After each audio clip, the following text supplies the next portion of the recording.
Demokrasi terpimpin. Demokrasi terpimpin artinya demokrasi yang dipimpin oleh hikmat kebijaksanaan dalam permusyawaratan perwakilan yang terdapat dalam sila keempat dari Pancasila. Latar belakang dicetuskannya sistem demokrasi terpimpin oleh Presiden Soekarno terdiri dari beberapa segi alasan diantaranya. Dari segi keamanan nasional, banyaknya gerakan separatis pada masa demokrasi liberal menyebabkan ketidakstabilan negara.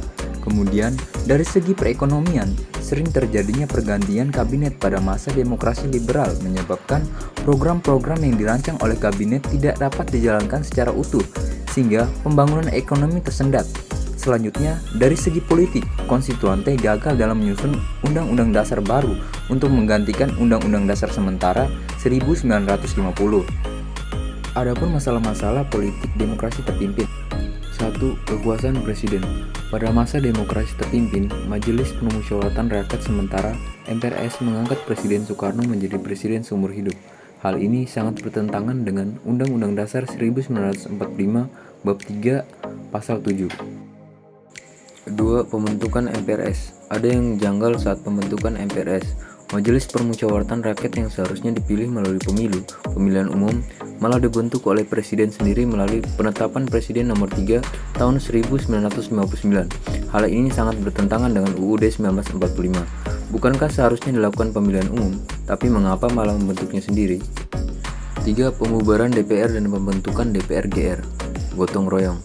Dewan Perwakilan Rakyat (DPR) hasil pemilu tahun 1955 dibubarkan karena DPR menolak RAPBN tahun 1960 yang diajukan pemerintah. Presiden selanjutnya menyatakan pembubaran DPR dan sebagai gantinya Presiden membentuk Dewan Perwakilan Rakyat Gotong Royong (DPR-GR). Lagi-lagi pembentukan parlemen dengan kehendak Presiden sendiri. 4. Pembentukan DPAS (Dewan Pertimbangan Agung Sementara). Dewan Pertimbangan Agung Sementara (DPAS) dibentuk berdasarkan Penetapan Presiden Nomor 3 Tahun 1959. Lembaga ini diketuai oleh Presiden sendiri. Keanggotaan DPAS terdiri atas 1 orang wakil ketua, 12 orang wakil partai politik, 8 orang utusan daerah, dan 24 orang wakil golongan.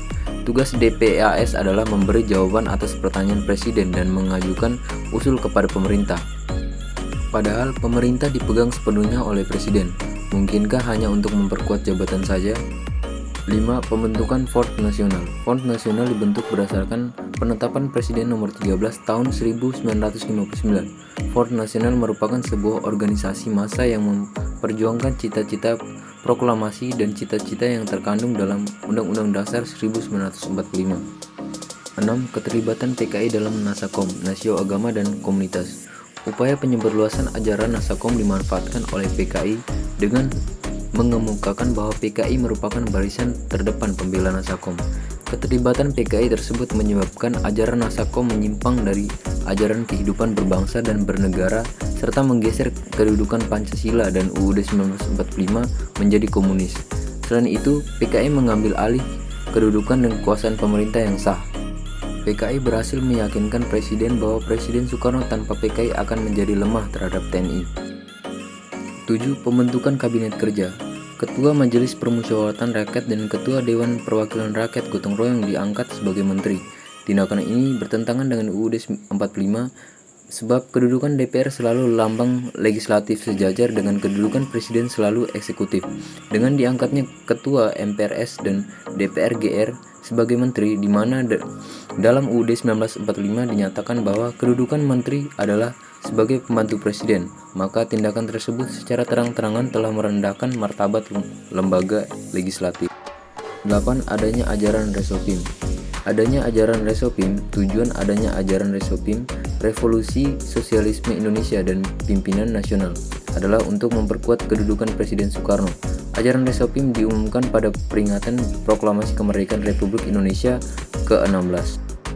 9. Peran ABRI. ABRI yang harusnya menjaga keamanan dan pertahanan negara malah menjadi kekuatan politik yang sangat kuat, apalagi saat 1/3 menteri di Kabinet Kerja diisi oleh anggota ABRI. 10. Kehidupan partai politik. Penyederhanaan yang dimaksud adalah pembubaran partai-partai politik yang tidak sesuai dengan Perpres Nomor 7 Tahun 1959. Partai yang tidak memenuhi syarat akan dibubarkan sehingga dari 28 partai yang ada hanya tinggal 11 partai. Kedudukan presiden yang kuat tersebut tampak dengan tindakannya untuk membubarkan dua partai politik yang pernah berjaya pada masa demokrasi parlementer, yaitu Masyumi dan Partai Sosialis Indonesia (PSI). Alasan karena kedua partai tersebut terlibat dalam pemberontakan PRRI dan Pramesta. Kedua partai tersebut resmi dibubarkan pada tanggal 17 Agustus 1960. Politik luar negeri pada masa demokrasi terpimpin. Politik bebas aktif diganti politik Nevo Oldevo. Politik luar negeri poros Jakarta Phnom Penh Peking. Politik luar negeri membagi kekuatan politik dunia menjadi dua, yaitu A. Oldevo, Old Established Forces, yaitu kekuatan lama yang telah mapan, yakni negara-negara kapitalis yang neokolonialis dan imperialis neokolin. B. Nevo, New Emergence Forces, yaitu kekuatan baru yang sedang muncul, yakni negara-negara progresif revolusioner.